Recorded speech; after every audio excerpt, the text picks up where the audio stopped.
A base da sua cama box quebrou, o colchão vive deformado? Ó, eu vou te mostrar como é simples você resolver esse problema. Aqui estamos abrindo, já encontramos o local quebrado.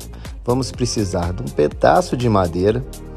Olha lá, vamos serrar. E agora esse pedaço de madeira eu vou colocar naquele local que está trincado ali, ó.